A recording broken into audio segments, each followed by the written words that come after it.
Hey everyone, welcome back to our virtual worship gathering this week for Awaken Church.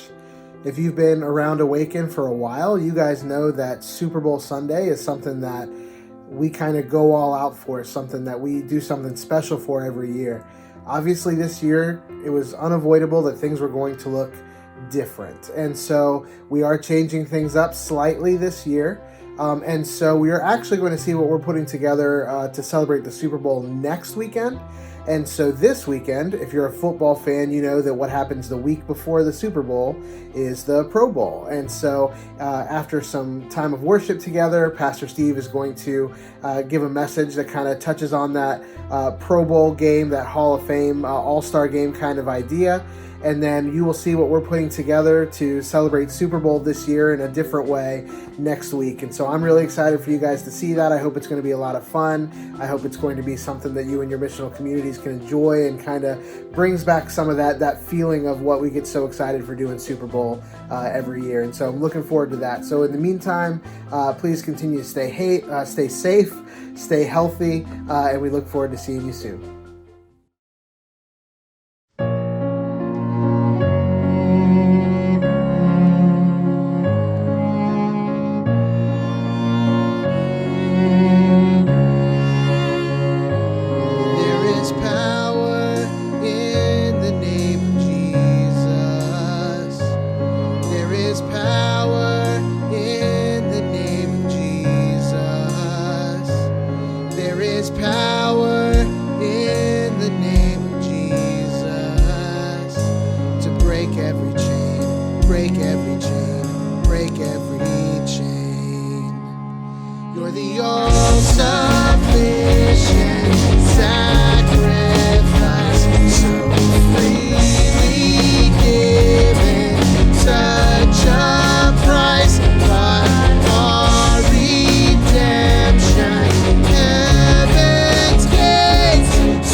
Hey guys, it's great to be with you tonight. I'm really looking forward to it.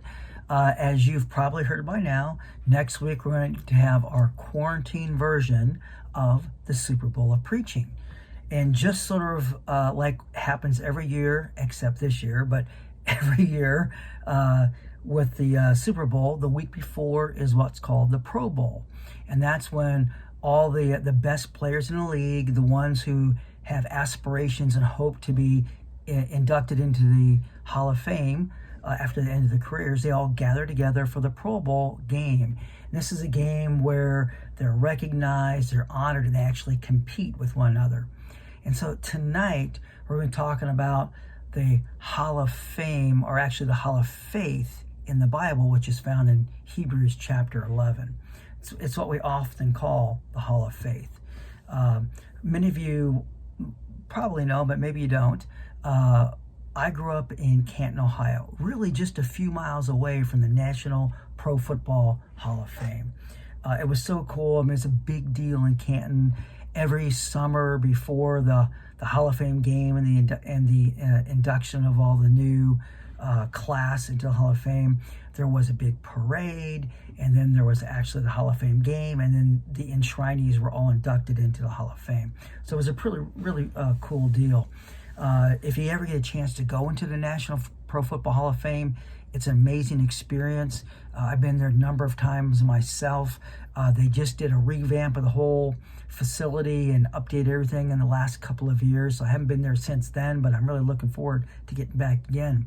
When you go in there, you get to hear the stories that are sort of shared and retold of all these amazing stories about the character, the commitment, the challenges, and the successes and achievements of those who are in there. So we're going to tonight sort of frame our conversation in this idea of a Hall of Fame and the Pro Bowl players, that kind of thing, and sort of look at the Hall of Faith in Hebrews chapter 11. We're going to be asking ourselves this question: what is the criteria of acceptance into the Hall of Faith? So the question that sort of frames all this is, what is the criteria for acceptance into Hall of Faith? In chapter 11, there's a number of names thrown out there. It's not an exhaustive list by any stretch of the imagination, but there are a number of names that are listed in here as examples.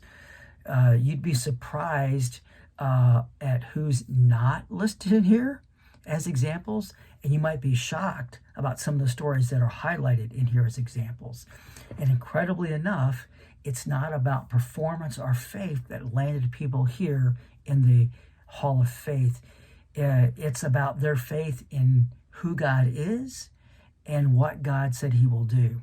What was really cool is I was sort of preparing for this and doing some study here. I just saw some things in a new light, things I've never seen before. So I'm looking forward to have the opportunity to sort of walk you through some of the things I just learned as we went through it. And hopefully you'll enjoy and get an opportunity to learn from that as well too. So we're going to pick it up. We're going to read in Hebrews chapter 11. We're going to pick up right in the first 3 verses and just read this first part here. It says this: now faith is confidence in what we hope for and assurance about what we do not see. This is what the ancients were commended for. By faith, we understand that the universe was formed at God's command, so that what is seen was not made out of what was visible.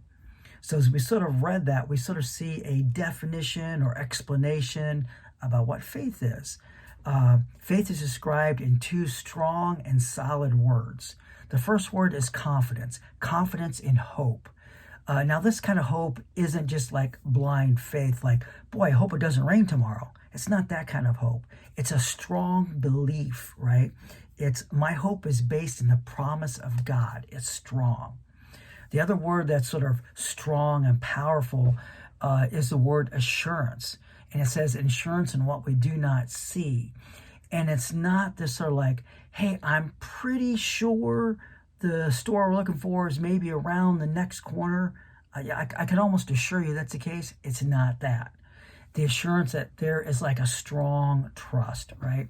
It's like, I have total assurance of who God is. That's what it is. So as you read this first couple of verses, it brought us to the first criteria that it discovered of getting into this sort of hall of faith. And that's the criteria of this: faith in the character of God. So the first criteria is faith in the character of God, and who he is as a creator God who formed them and wanted to have a personal relationship with them. Remember the story of Adam and Eve? It says God created Adam from the dust. He created Eve from Adam's side. And then he would show up every day in the evening and just walk and spend time with them, because the creator God wanted to have a personal relationship and spend time with his creation. So it's nothing new to these guys. And they understood that, and they had faith in the character of God. There's a couple examples thrown in here from way back in the early days. If this were like examples of the real Hall of Fame, this would be back in the leather helmets and missing teeth days, right? So it goes way back. But it throws out a name like Abel, which is actually Adam and Eve's son. And you have to read in Genesis chapter 3 to get his story. But Abel had faith in the character of God, and it was seen through his act of worship. His act of worship was acceptable to God, and he was mentioned because of that in the Hall of Faith. Enoch is another name that's there, and he had faith in the character of God, and it was demonstrated or seen in a lifetime of walking with God. In fact, it says that he never even died. God translated him or took him directly to heaven. So we see these amazing guys from way back, and it wasn't about just amazing things they did. It was more about this faith they had in the character of who God is. We're going to read another verse here in verse 6, drop down to there, and we're going to see another criteria from verse 6. It says, "And without faith, it's impossible to please God, because anyone who comes to him must believe that he exists, and he rewards those who earnestly seek him." So faith is required to begin a relationship with God, believing God is real and he is who he says he is. Faith is required to grow in that relationship with God, seeking the God who rewards our heart attitude and not just our actions. So the second criteria I sort of stumbled across in here was this idea that we have faith in the promises of God. So the first criteria was we have faith in the character of God. The second criteria is we have faith in the promises of God. We have faith in what he said he will do, and we have faith in who he said he will reward. A couple of names are thrown here again from the earlier days. There's a guy named Noah, which you can read about in Genesis as well too. Noah believed God and he built, right? He built an ark. God had promised the flood was coming. He promised that Noah was going to be saved through this with his family. And so he responded to that belief. He responded to the promise of God by believing and building. There was a name Abraham thrown out. You're probably familiar with the name of Abraham. Abraham believed the promise of God and he went. God said, "I'm going to build a great nation through you. I'm going to take you to the promised land. I want you to go and start walking, and I'm going to tell you when to stop." And so Abraham believed the promise of God and he went.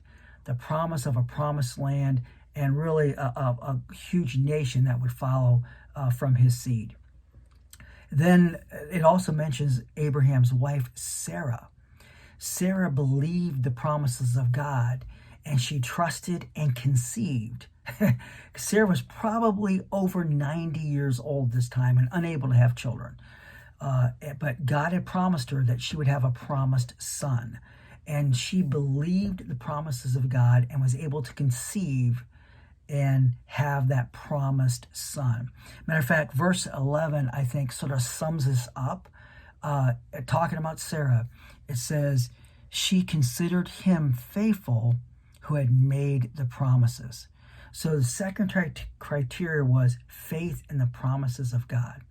And that brings us now to the third criteria, which I sort of discovered as I was going through the Hebrews chapter 11, the Hall of Faith. And that was this: faith in the redemptive power of God. Faith in the redemptive power of God. Believing that God can take messed up lives and make them into powerful messages of hope. believing that God can redeem the brokenness and the failures and the shame and the sin in people and make them into powerful stories of grace and forgiveness and new life. And what's funny is when you look through the Hebrews chapter 11, virtually all these people have well-documented failures and flaws all through their life. And yet God used them in miraculous ways because they had faith in redemptive power of God. As you read through this list, you'll see some were liars, and some were thieves, and some were adulterers, and some were murderers, some were drunkards. One of the stories I love the most is Rahab. She was a prostitute in the city of Jericho when Joshua, who, by the way, isn't even mentioned in the Hall of Faith, Joshua was leading the people into the Promised Land, and God said, go take Jericho. Jericho was this huge walled city, and so he had told them to go, but not with force, but with trusting in the power of God. They were supposed to go and for 7 days march around the city just once a day. On the seventh day, they're supposed to march around it 7 times, blow the trumpets, and the walls would just crumble down, and they could walk in and take the city. And so when this was happening, they sent spies in. Rahab was there. She had heard about this God of Israel. She wanted to become a follower of that God, and she protected the spies, sent them out safely, and God said, I'm going to bring you into the family of God. I'm going to bring you into the Israelite nation. And it's just an amazing story. They went in there. The whole city was destroyed except for her, and she was saved through this whole process. And what was incredible is she went on from being a shrine prostitute to being the mother-in-law of Ruth, who there's a whole book in the Bible about the story of Ruth and Boaz. She became the great-grandmother of King David, who wrote many chapters, many books in the Bible, was one of the greatest kings in the Bible.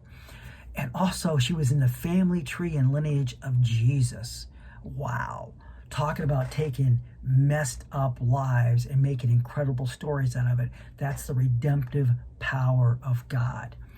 I think verse 34, let me read that for you. Verse 34, just the end part, sort of captures this whole concept of this. And it says, talking about these people, it says, whose weaknesses were turned into strength. Whose weaknesses were turned into strength. My wife, Lori, has learned this valuable lesson, and she's taught to me. And she has this saying she developed. She says, God takes our messes and makes them our message. I want to say that again, because it's just such a powerful truth that I've learned from my wife. God takes our messes and makes them our message. See, the point is this. God doesn't look for perfect faith, right? You and I aren't there, and really it's impossible. What God looks for is a humble faith that recognizes that our faith is actually a gift from God. So like Lori likes to say, God takes our messes and makes them our message. So remember that as we think about this Hall of Faith, chapter 11, and remember the 3 criteria that we saw through that. The criteria that faith in the character of God, faith in the promises of God, and faith in the redemptive power of God. Well, as you get a chance to either sort of go through this each time we're done, we'll give 3 questions. That's a head question, a heart question, and a hand question. And so whether you're going through this by yourself, with your family, in your MC, you get a chance to go through this. And I want to lead you in those questions and give you a chance to sort of think through that. The first one is a sort of a head question, and that is this. What Hall of Faith story in Hebrews chapter 11 do you most closely identify with, and why? So what Hall of Faith story in Hebrews 11 do you most closely identify with, and why? The second question is more of a heart question, and that question it is a challenge as well too. It's read Hebrews 12 verses 1 and 2, and then ask yourself, what does it look like for me to throw off entanglements and fix my eyes on Jesus? So again, read Hebrews 12 verses 1 and 2, and ask yourself, what does it look like for me to throw off entanglements and fix my eyes on Jesus. The last question is more of a hand question. Sort of like, what do we do from here? And so that question is this: what is one step of faith you feel God may be asking you to take this week to stretch your faith? So again, what is one step of faith you feel God may be asking you to take this week to stretch your faith? So, all right, guys. Well, I hope you enjoyed the challenge. I hope you learned new things as I did this week. Love you so much, and I want to challenge you or remind you again for next week. Look for our quarantine version of our Super Bowl preaching. Until then, guys, love you. Be safe, and see you soon.